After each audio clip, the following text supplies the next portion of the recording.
Storm Tracker 13 meteorologist Sam Postich is in watching the radar for us. Sam, you have an update on where most of that snow is now falling. Yeah, it's been hovering around Monument, guys, for the past hour and a half with some of the heaviest spots of snow. But Colorado Springs, yeah, I'd say light to moderate snow at the moment. The north side of town is by far getting the worst of it.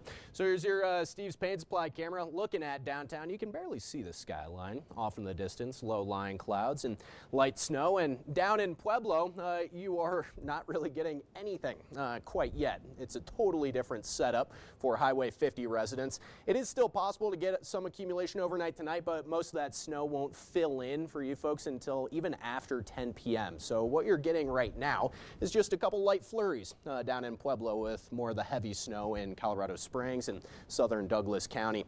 Trinidad and Walsenburg also included with winter weather advisories over the next few hours, so it's something to keep in mind if you're traveling south. You are going to hit heavy snow off in Trinidad area. Okay, so up into Monument, some of that moderate snowfall, about 1 to 2 inches of snow accumulation per hour for you folks. So it will be stacking up, and it's really tough to tell exactly where the snow bands are until they develop.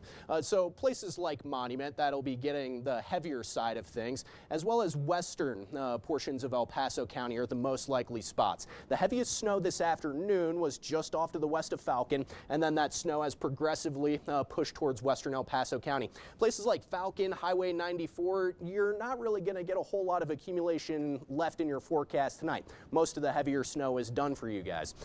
Here on I-25, even towards the Air Force Academy, you're getting some of those dark blue bands, so it's possible to be getting closer to that 5 to 7 inch mark out of your total snowfall for you guys just west of I-25. So I think a big player with this snowfall story today is the road temperatures, and you can tell it's significantly colder to the west side of town.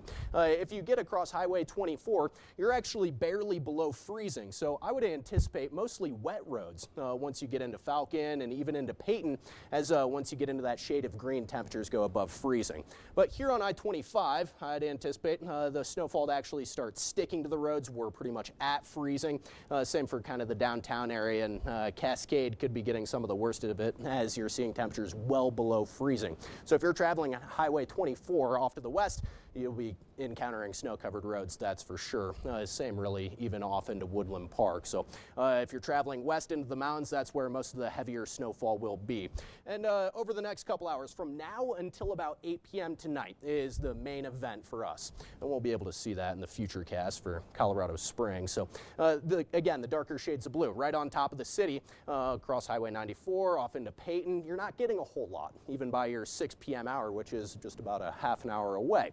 So we'll just step through this until 8, 9 o'clock tonight. Colorado Springs, a couple light flurries, heavier snow up in the northern portion of El Paso County, and then that snow will get progressively lighter as we go through the night tonight. So after midnight, yes, a couple flurries, but all of our accumulation should be done in the Springs by about 9 o'clock tonight.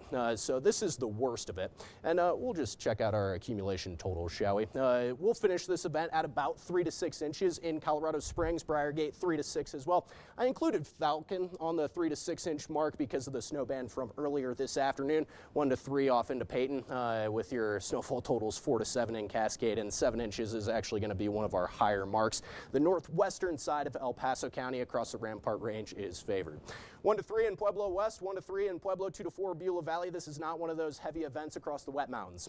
2 to 4 in Canyon City, 2 to 4 in Westcliff, 1 to 3 out in Colorado City, Boone at Trace to 2, and I think that 2 inch mark is even a stretch for you folks in eastern Pueblo County.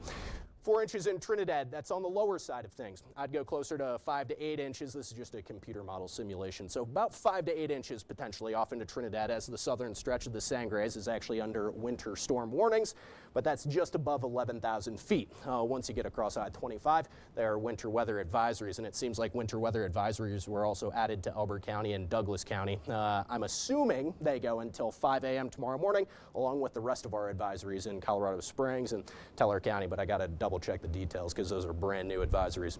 25 degrees right now in Colorado Springs, and the big player with this storm is the convective snowfall. So what's happening is the warm surface temperatures, there's some instability in the atmosphere with cooler upper level temperatures. So those warm surface temperatures are rising, and then once we cool overnight, we won't have any of that energy to actually rise and act as that lifting mechanism that we need for snowfall in Colorado Springs. So once we cool off just a bit, that's when our snow is actually going to come to an end for us. 31 degrees out in La Junta for tomorrow afternoon, 29 in Lamar tomorrow. Most of our snow is done by about 5 a.m. and then we'll be seeing mostly cloudy skies and temperatures in the high 20s for Woodland Park. But it will not be a spectacular day, as we'll still have to recover from all of this snowfall we're getting right now. Canyon City at 34 degrees for tomorrow afternoon. Morning snow showers, yeah, that's possible, but then just turning cloudy by later in the afternoon. 49 degrees by Friday, and a halfway decent start to the weekend. Slightly cooler on Sunday. I don't think we'll be seeing a whole lot of snowfall for our Sunday afternoon forecast, but a couple flurries up into the mountains. Nothing really affecting travel on I-25. Sunny skies in Pueblo for your Sunday afternoon forecast. Temperatures in the high 40s Friday, Saturday. Here's your Colorado Springs 7-day forecast. Guys, it is a busy forecast. Man, just blah, yap, yap, yap. I have been going on and on. Guys.